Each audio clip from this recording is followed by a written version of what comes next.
한 경연 프로그램이 이렇게까지 감동적일 수 있을까? 이번 현역가왕 3에서 방송된 헌정곡 무대 모음은 그 질문에 대한 완벽한 답을 보여줬다. 김태현, 홍자, 홍지훈, 그리고 빈에서 세대를 아우르는 4명의 아티스트가 한자리에 모였고 그들이 부른 노래는 단순한 경연곡이 아니라 헌정이었다. 헌정은 누군가를 위해 부르는 노래이고 그 마음이 담기는 순간 음악은 감정을 넘어 의미가 된다. 1. 헌정 무대의 시작 공기가 달라졌다. 무대 조명이 켜지기 전부터 현장의 분위기가 달랐다. 보통의 경연처럼 긴장으로 바싹 말라있는 공기가 아니라 조용하지만 묵직한 감정이 흐르는 공간. 관객들은 말없이 숨을 고르고 있었고 심사위원들도 표정에서 웃음을 잠시 거두었다. 이것은 누구보다 잘해야 한다가 아닌 누구를 위해 부른다는 마음이 만드는 공기였다. 2. 김태현 순수와 농익음이 함께 있는 목소리. 첫 번째 무대는 김태현이었다. 그녀의 목소리는 늘 그렇듯 깨끗하게 관객의 귀로 스며들었다. 하지만 이번에는 그 깨끗함 안에 더 농익은 감정이 있었다.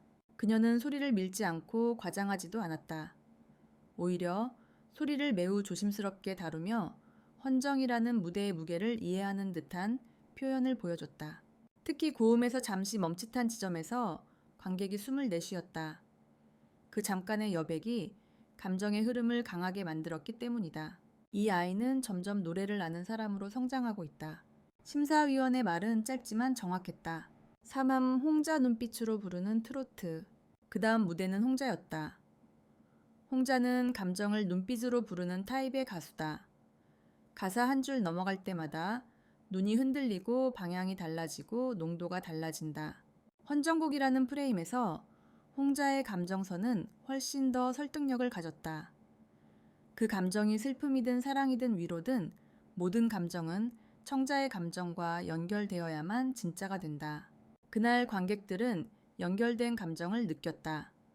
그리고 어떤 관객은 조용히 입술을 깨물었다. 트로트는 가끔 노래가 아니라 표정으로 완성된다. 홍자의 무대는 그걸 증명했다. 홍지훈 세련됨이 감동과 만났을 때 홍지훈의 무대는 기술적이고 세련되었다. 그녀는 음을 정확하게 다루고 호흡을 고르게 유지하며 무대를 하나의 작품처럼 구성하는 능력이 있다. 그런데 이번 무대에서 가장 놀라운 건 그 세련됨 속에 감동이 있었다는 것이다. 기교가 감정을 방해하는 경우가 많지만 홍지윤은 반대로 기교를 감정의 통로로 사용했다. 이는 경험이 아니라 이해에서 나오는 방식이다. 그리고 빈에서 감정을 관통하는 마지막 화살. 마지막 무대는 빈에서였다. 그녀의 등장은 이미 시청자와 관객의 기대선을 높였다. 그동안 감정 해석 능력으로 큰 화제를 만들어낸 참가자인 만큼 헌정곡이라는 주제에 적합한 아티스트였다. 빈에서는 노래를 부르기 시작하자마자 감정의 방향을 명확하게 제시했다. 과하지 않고 억누르지도 않고 특정 감정을 강요하지도 않는 방식. 감정의 주인을 청자로 넘겨주는 방식이었다. 그래서 관객들이 느낀 건 슬픔이 아니라 따뜻함이었다. 그 온도는 어린 가수의 목소리에서 예상하기 힘든 영역이었다. 6. 4명의 무대가 하나의 장면으로 묶였다. 이 헌정곡 무대의 가장 큰 감동은 각각의 무대가 따로 존재한 것이 아니라 하나의 장면처럼 이어졌다는 점이다. 트로트는 원래 개인의 감정을 이야기하는 장르인데 이날은 개인이 아닌 집단의 감정이 흘렀다. 이건 방송에서 보기 드문 장면이다. 그리고 무대가 모두 끝난 뒤 관중석에서 조용한 박수가 올라왔다. 뜨겁지 않았지만 오래 지속되는 박수였다. 그 박수는 칭찬이 아니라 감사였다. 무대는 끝났지만 그날의 감정은 사라지지 않았다. 오히려 무대 이후에 더 크게 퍼졌다. 그리고 이건 단순한 경연의 명장면이 아니라 트로트라는 장르가 가진 위로의 구조가 가장 선명하게 드러난 순간이었다. 1. 헌정곡의 진짜 의미 감정을 외주하지 않는다. 헌정 무대는 보통 감동을 연출하려는 방식으로 소비되기 쉽다. 하지만 이날의 헌정곡 모음은 달랐다. 김태현, 홍자, 홍지훈, 빈에서 모두 어떤 감정을 청자에게 전달하는 것이 아니라 감정을 청자 안에서 깨우는 방식으로 움직였다. 이게 바로 헌정이 가진 힘이다. 누구를 위해 부를 것인가? 왜 부를 것인가? 무엇을 기억하게 할 것인가? 이 세 가지 질문이 동시에 작동할 때 무대는 비로소 의미가 된다. 2. 심사위원들이 표정을 숨기지 못했다.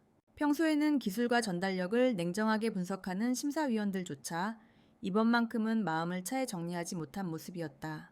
어떤 심사위원은 멘트 시작 전에 깊은 숨을 들이마셨고 또 다른 심사위원은 잠시 말을 고르다가 조용히 말했다. 이건 그냥 노래가 아니었습니다. 그 멘트 자체가 설명이었다. 더 이상 평가할 언어가 필요하지 않았기 때문이다. 3. 관중석은 눈물보다 정적이 더 많았다. 감동적인 무대에서 흔히 기대되는 건 눈물과 박수지만 이날 관객석을 지배한 건 정적이었다. 정적은 감동의 최종 단계다. 움직이면 감정이 깨지는 순간 사람은 조용해진다. 처음 박수가 터진 건 무대가 완전히 끝난 뒤였고 박수는 빠르게 터지지 않고 길게 이어졌다. 그 박수는 칭찬이 아니라 감정을 처리하는 과정이었다. 4. 커뮤니티와 팬덤 반응은 더 뜨거웠다. 방송 직후 커뮤니티에서 오른 반응들은 매우 인상적이었다. 현역가왕에서 이런 감성이 터질 줄 몰랐다. 이 무대는 소장용이다. 4명 다 완전히 다른 결로 감동을 줬다. 트로트는 감정의 기록장이라는 말이 맞다. 이게 바로 위로의 무대. 특히 팬덤 사이에서는 이런 표현까지 나왔다. 전율이라는 말이 과장이 아니다. 오, 왜 전율로 기억됐는가?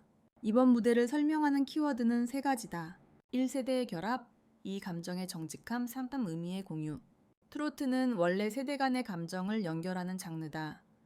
그리고 헌정곡이라는 포맷은 그 연결을 더욱 선명하게 만든다.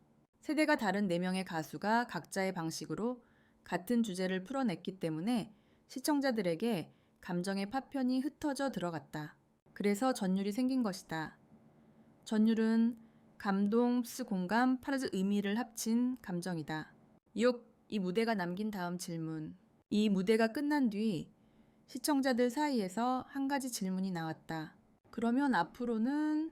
이 질문이 중요한 이유는 프로그램이 감동의 정점을 찍었다는 것이 아니라 아직 더 보여줄 수 있다는 사인으로 느껴졌기 때문이다. 이건 경연 프로그램에게 매우 드문 일이다. 대부분의 프로그램은 후반으로 갈수록 감동의 소비량이 떨어지지만 현역가왕 3은 반대로 감정의 깊이를 늘리고 있다. 7. 마지막 한 문장으로 정리하자면 그날의 무대는 이렇게 정의할 수 있다. 경연이 아니라 헌정 노래가 아니라 위로 기술이 아니라 의미. 그리고 이건 트로트가 가진 가장 오래된 힘이자 여전히 유효한 이유다.